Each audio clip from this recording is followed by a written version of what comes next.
Hi everyone, myself Stenil George, Assistant Professor, Department of Commerce. Today we are moving to the topic amalgamation. As we already familiar about the three terms amalgamation, absorption and external reconstruction. So these three terms have same meanings but this have some slight differences. Okay, let us move on. What is amalgamation? Before we are going to the term amalgamation, we should just remember a term that is Accounting Standard 14. So the Accounting Standard 14 deals with the term amalgamation. Okay, amalgamation means two or more existing companies goes into liquidation and form a new company. That is called amalgamation. For example, A and B are two companies and form a new company C. A and B are two companies and form a new company C. So in this case, there are three companies, company A, company B and company C. So company A and B goes into liquidation or jointly together and form a new company, company C. So this is called amalgamation. So I will say another example. This example is very familiar to all. Idea and Vodafone. These are two important world famous telecom companies. And Idea is an Indian telecom company and Vodafone is a United States company. So these two companies are jointly together and form a new company VI. So this is the term amalgamation. I think it is clear for all. Okay, let's move to the companies involved in the case of amalgamation. So there are two companies involved in the case of amalgamation. So from the above example, company A and company B are jointly together and form a new company, company C. In this case, there are three companies, company A, company B and company C. So company A and company B is called transferor company or vendor company, and company C is called, that is, purchasing company or transferee company. Okay, so vendor company or transfer company. So vendor company is a company which amalgamated into another company. This is in the nature of vendor or selling company. So that is a term same as in the case of amalgamation. So vendor company means that's a selling company. Then next company is purchasing company or transferee company. Purchasing company or transferee company. So this company is same as the case of selling company. Okay, I think it is clear for all. Next we are moving to different types of amalgamation.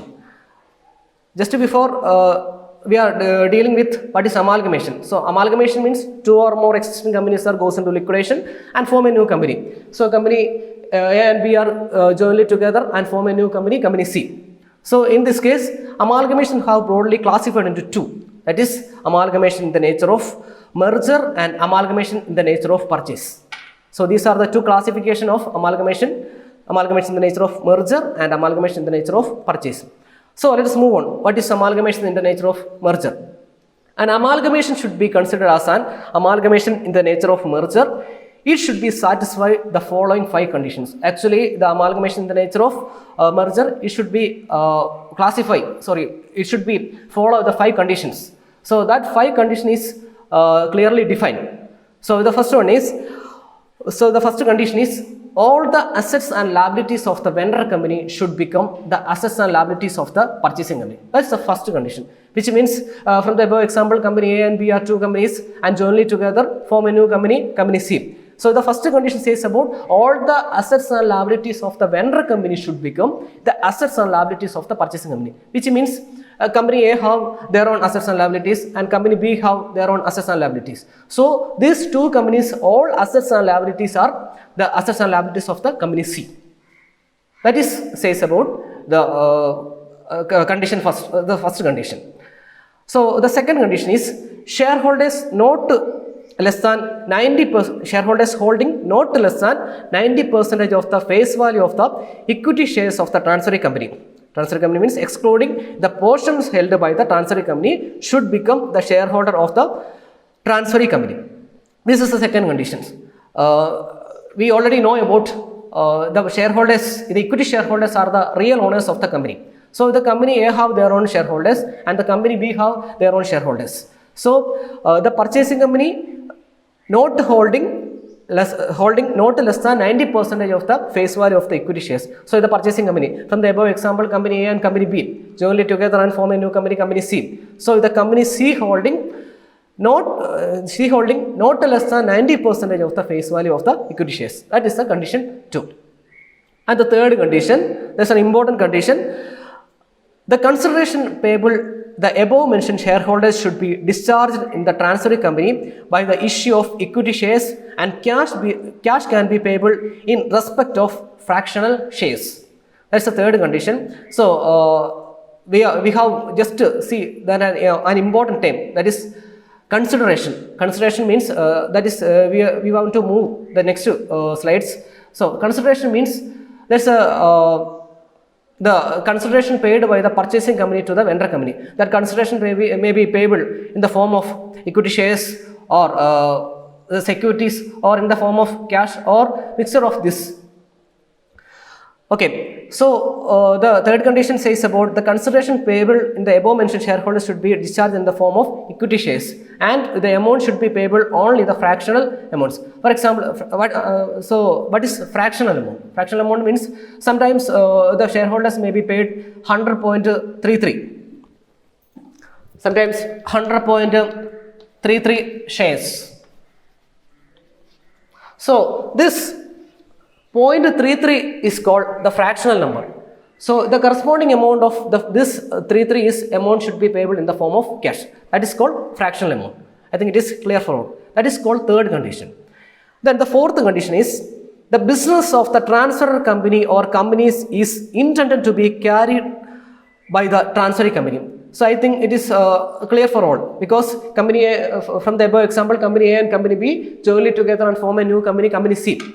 So in this case, three companies, company A, company B and company C. So the business of the transferor company, this have two transferor companies, company A and company B. These two are transferor company or vendor company, and company C is called purchasing company. So all the business of company A and company B should be transferred to company C. That is called the fourth condition.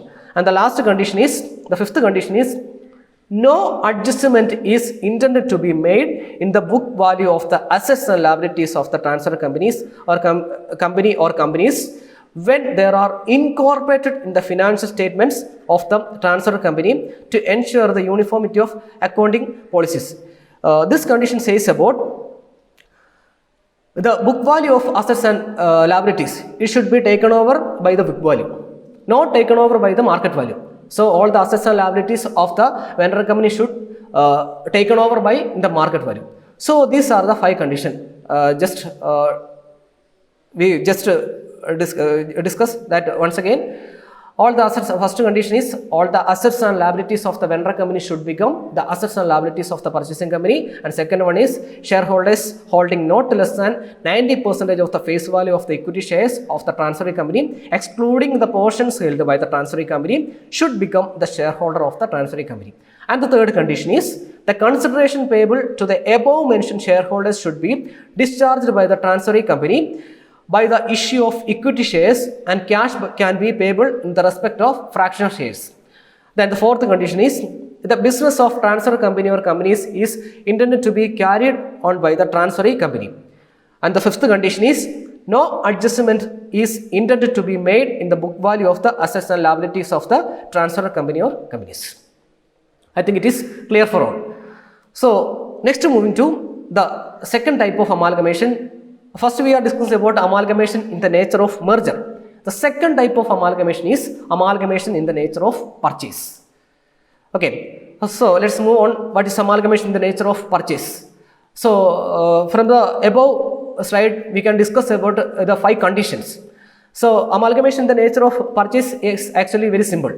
Amalgamation in the nature of merger means an amalgamation should be considered as an amalgamation in the nature of purchase when any one or more of the conditions specified from the above it is not satisfied. So any one of the condition should not be satisfied, that case is called amalgamation in the case of purchase. That is simply says. I think it is clear for all. And next term is Purchase consideration. So purchase consideration means the consideration payable to the transferor company for the business acquired is called purchase consideration. So the accounting standard 14 says about consideration for amalgamation means the aggregates of shares and other securities issued on the payment made from the cash or other assets by the transferring company to the shareholders of the transfer company. So purchase consideration means that's a remuneration paid by the purchasing, simply the remuneration paid by the purchasing company to the vendor company. That is called purchase consideration. So the purchase, one of the important note is that purchase consideration does not include any payment to outsiders including debenture holders. So which means any outsiders debt including the debentures could not be included in the purchase consideration. I think it is clear for all the term purchase consideration. Once again, the purchase consideration means that's a remuneration paid by the purchasing company to the vendor company. Okay, next we are moving to what are the different methods of calculation of purchase consideration.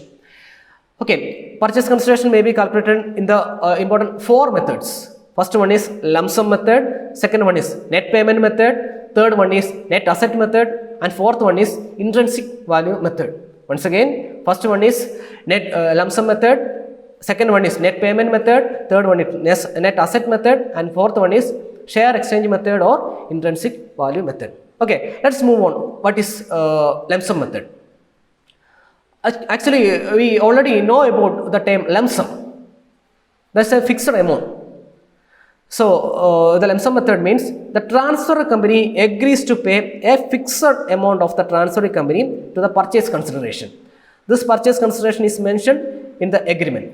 So purchase consideration in the lump sum method means that's a fixed amount paid by the purchasing company to the vendor company. Fixed amount paid by the purchasing company to the vendor company. For example, A limited and B limited. So in this case, from the above example, A and B are 2 companies goes into liquidation and form a new company, company C. In this case, A and B are agrees to goes into liquidation, form a new company C. The purchase consideration is agrees to is an amount of rupees 5 lakh. It's an assumption that 5 lakh is the amount of lump sum. That's a lump sum amount. That is called lump sum method. I think it is clear for all. And the second method is net payment method. Net payment method means, I think the net payment method is another word that is different modes of payment. So that question, one question is arise, what is different modes? Different modes include, so simply the net payment method is different modes of payment. Under this method, the purchase consideration is calculated by adding all the payments which the transfer company agrees to make in the form of shares, securities and cash, or the mixture of these 3. That is called different modes of payment. So different modes of payment means the consideration may be payable in the form of equity shares or securities or cash or the mixture of these 3. So this is called the different modes of payment. Actually, the net payment method is also known as the different modes of payment. I think it is clear for all. And the third method is a very important method, that is net asset method. Actually, net asset method means assets taken over at the difference between assets taken over at an agreed value minus the liability taken over at an agreed value. From the above example, company A and B are jointly together and form a new company, company C. In this case, the company A have their own assets and liabilities and company B have their own assets and liabilities. So the company's A's assets and liabilities are taken over at an agreed value and company's B's assets and liabilities are taken over at an agreed value. So the difference between the purchase consideration should be payable, the difference between the assets taken over at an agreed value minus the liability taken over at an agreed value. That's very simple. And the fourth method is intrinsic value method. So the intrinsic value method is also known as share exchange method. So this method is also known as share exchange method. Under this method, purchase consideration is ascertained on the basis of the ratio which the shares of the transferee company are to be exchanged for the shares of the transferee company. Transferor company. So this is called intrinsic value method or share exchange method. So which means the exchange of equity shares of the transferor company to the transferee company, or the transfer company to the transferee company. So the intrinsic value means net asset divided by number of shares.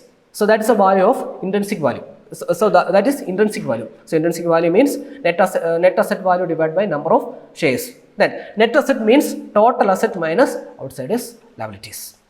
So this is a term amalgamation. So just to move on, what is just to summarize the topic.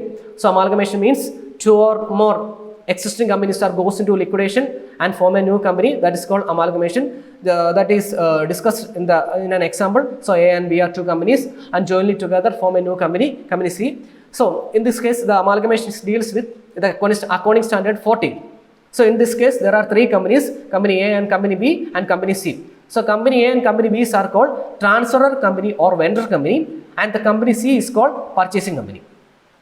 Then we are discussing about different types of amalgamation. So the amalgamation is broadly classified into two, that is amalgamation in the nature of merger and amalgamation in the nature of purchase. So amalgamation in the nature of merger, it should be satisfy the 5 conditions. So the first condition is all the assets and liabilities of the vendor company should become the assets and liabilities of the purchasing company. Second one is shareholders holding not less than 90% of the face value of the equity shares of the transfer company. And third condition is the consideration payable to the above mentioned shareholders is payable in the form of equity shares.